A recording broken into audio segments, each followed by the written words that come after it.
It all began like any ordinary road trip, a couple, a car, and an open highway stretching toward the horizon. But what if I told you this journey has no end? Yes, no destination. No tomorrow. Because the road they're on doesn't belong to the living.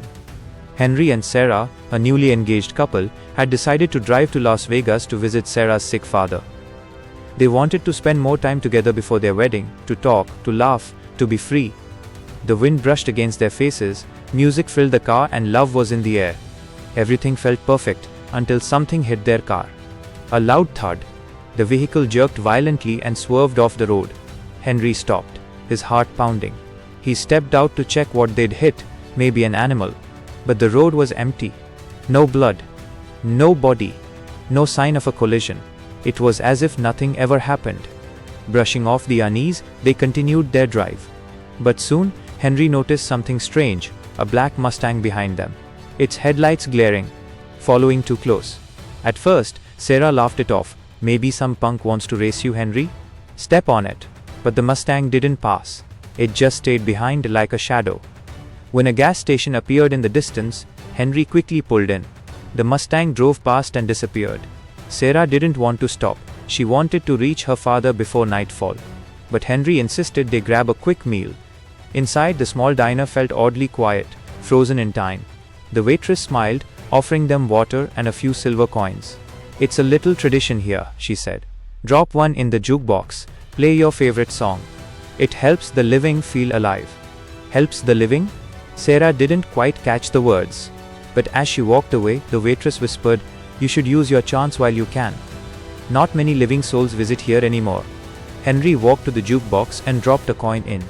Moments later, his own song, the one he'd written for Sarah, began to play. But outside the diner in the parking lot, the same song echoed from the black Mustang. Sarah froze. That song was personal. Only Henry could have recorded it. Still shaken, they left. The sun began to set behind the desert hills. Sarah drove this time, her eyes sharp on the road, but again something struck beneath their car. The same chilling thud. She swore she saw nothing. Henry stepped out again. The road was empty, the tires untouched. And yet that feeling of dread grew heavier.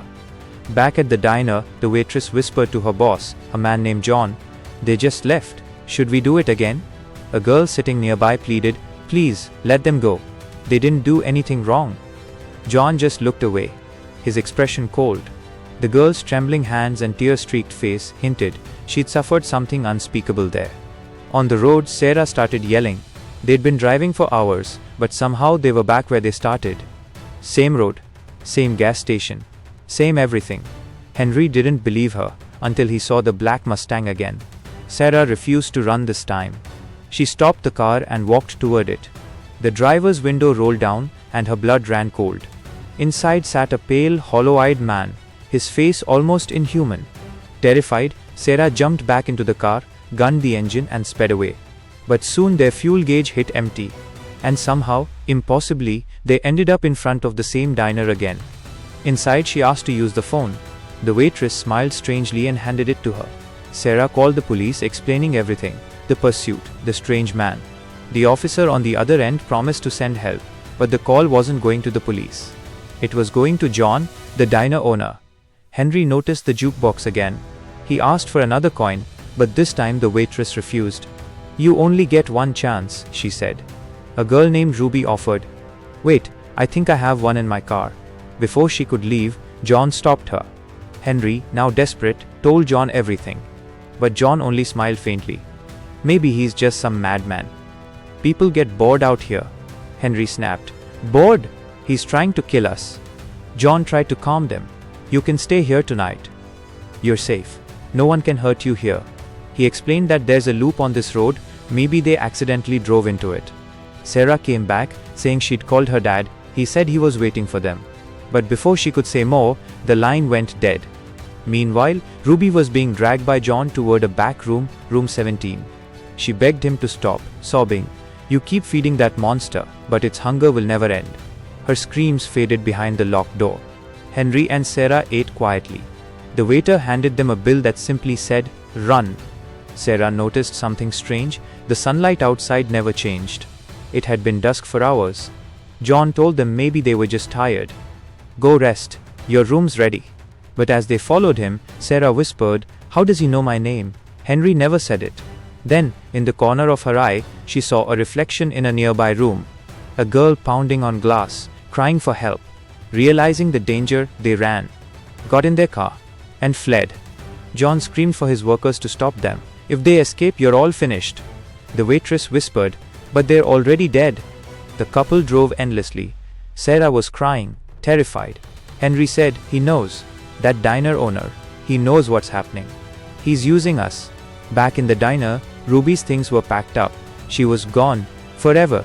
The cook, Mark, told John, "We can't keep doing this. This isn't right." But John replied coldly, "It's how it's always been. It's what keeps this place alive." Sarah's phone rang again, her dad. But only static answered. And that same static bled through their car radio. The black Mustang appeared once more, headlights glowing like eyes of the dead. They sped faster, hearts racing, until suddenly the diner appeared again. Again. And again. The loop was shrinking. The road was collapsing into itself. Henry began coughing, pale and weak. Sarah screamed, "We need help." So she turned back toward the diner, their only hope left. Inside, she begged John for the truth. He sighed, eyes full of something like sorrow. "It's time you knew, Sarah. You and Henry didn't survive that first crash. You're still there, bleeding, dying. This place is between life and death. We help people like you find peace." Sarah's eyes filled with tears. "Then the man in black?" John nodded. "He's not your enemy. He's your guide. He came to take you home." Sarah trembled. "But, my baby?" John's face softened. "That's why you're still here.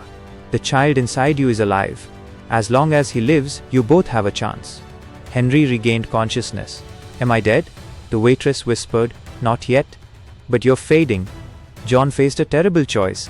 The dark figure outside demanded both souls. But John refused. "No. Not the child." He gave Mark their car keys. "Take them. Get them out of here." Mark nodded and drove off, the black Mustang roaring behind him. John called out, "Stop! You can't have them." But the figure in black charged after the car. In a desperate act of courage, Mark turned the vehicle and slammed head-on into the dark being. The impact shook the desert. Both were gone. And in that moment, the loop broke. The road became silent. The diner lights flickered off. And Sarah, now half-conscious, found herself lying on the real road next to Henry, still breathing. In the distance, faint sirens echoed. She whispered, tears rolling down, "Henry, we made it." His fingers moved weakly, brushing against hers. The morning sun finally rose after what felt like eternity. The truth? That diner wasn't real. It was the crossroad between life and death. John and his workers were soul-strapped there, guiding others through their final moments. And the man in black? The collector of lost souls. But that day, love won. Because even death had to step aside for the life growing inside Sarah. Some roads never end. Some love stories never die. And sometimes, both exist on the same highway. Thank you for watching. If you felt their story, don't forget to like, share and comment below. See you again in another mysterious tale. Peace out.